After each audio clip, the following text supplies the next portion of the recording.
پرچم شروع خورشید رو آوردن مسجد سعادت آباد آتیش زدن. امروز جمعه بدتر از دیشب مردم مسجد دوباره آتیش زدن.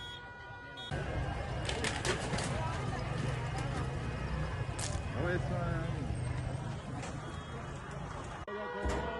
جمعه ساعت 21:40 مردم دوباره سعادت آباد رو گرفتن دستشون مامورای حرومزاده فرار کردن. ماشاءالله دارن جمعیت میان. ساعت 21:40